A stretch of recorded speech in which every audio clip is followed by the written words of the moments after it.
Et est-ce que vous portiez souvent des bérets rouges? J'ai dit ici que je n'ai jamais porté de bleu rouge et je ne porterai jamais de bleu rouge. D'accord. Voilà. Et les hommes qui étaient avec vous ne portaient pas aussi des bérets rouges? Non. Là où je ne porte pas les bleus rouges, le subordonné ne portera pas là-bas. D'accord. Au sein de votre service, est-ce qu'il y avait un endroit où on gardait les gens au moment des enquêtes? Oui, on avait la garde à vue. La garde à vue? Oui. Les gens mettaient souvent combien de temps là-bas? On était dans le délai. En tout cas, maximum 48 heures. Hein. Vous avez toujours respecté ça? J'ai toujours respecté. Si vous pouvez me donner un petit temps. Allez-y. C'est avec ma rigueur en matière d'enquête que le général Badé, pour parer à toute forme d'irrégularité dans la procédure, qu'il m'a nommé comme conseiller particulier chargé du contrôle de l'exercice de la police judiciaire dans les unités des gendarmeries. Et moi, je faisais le tour de la Guinée. Et quand je contrôle, si je vois que le délai de garde à vue est dépassé, eh bien, je fais les observations. Vous avez toujours accompli cette mission? J'ai toujours accompli cette mission. Au sein de votre service? Affirmatif. Mon frère va continuer. Bien, pour le moment, merci. À moi de vous dire merci.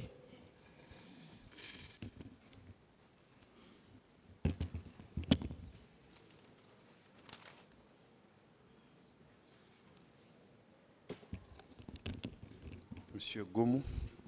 Monsieur le procureur. C'est bien votre nom de famille, je ne l'ai pas écorché cette fois-ci. Oui, c'est mon nom, Goumou. Voilà, je n'ai pas dit Guémou, Goumou. C'est bien ça.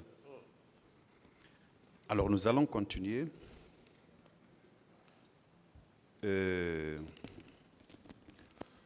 Vous avez précisé tout à l'heure, quand le président vous a donné la parole pour vous expliquer, que vous êtes arrivé à l'esplanade du palais, à l'esplanade du stade, n'est-ce pas? Affirmatif. Vous êtes arrivé là à la matinée? Affirmatif. Alors, quand vous êtes arrivé, quelle était votre position? Quand nous sommes arrivés, j'ai trouvé le colonel Thieboro à côté de la pharmacie de Dr Manizé. C'est là-bas où il était, en train de sensibiliser. Mais puisque ceux qui étaient derrière n'attendaient pas, il était obligé d'augmenter de taille en se mettant sur un pick-up. Et il a commencé à sensibiliser. Mais ça ne faisait qu'applaudir. Ça ne faisait qu'applaudir. Bien. Donc c'était là ma position. D'accord. Et vous avez dit que vous étiez au nombre de 6 en ce qui vous concerne. Oui, oui. Dans le pick-up que vous aviez. Oui. Les pick-up étaient au nombre de 3, vous avez précisé. Oui. Dans les autres pick-up, il y avait combien d'occupants? Là, je ne saurais vous le dire. Je m'intéresse à mon pick-up et le contenu de mon pick-up. Je suppose quand même qu'il y avait plus de 5 personnes, un peu plus de 4 personnes dans chaque pick-up. Dans mon pick-up, il y avait 6. Je ne sais pas, les autres contenaient combien de... Chacun viendra donner le contenu de son pick-up. En attendant, c'est vous qui êtes ici. En attendant... En attendant, c'est vous qui êtes ici. Oui, oui, je ne parle que de et les questions vous sont destinées. Affirmatif, monsieur le procureur. Ne les ramenez pas à quelqu'un d'autre. Merci. Je sais ce que je fais. Je ne sais pas ce que le contenu des autres pick-up. Je ne saurais vous le dire. Approximativement 3. Je ne peux pas faire une estimation. Pour être très précis, je m'intéresse... Monsieur Goumou, vous avez vécu les faits. Oui.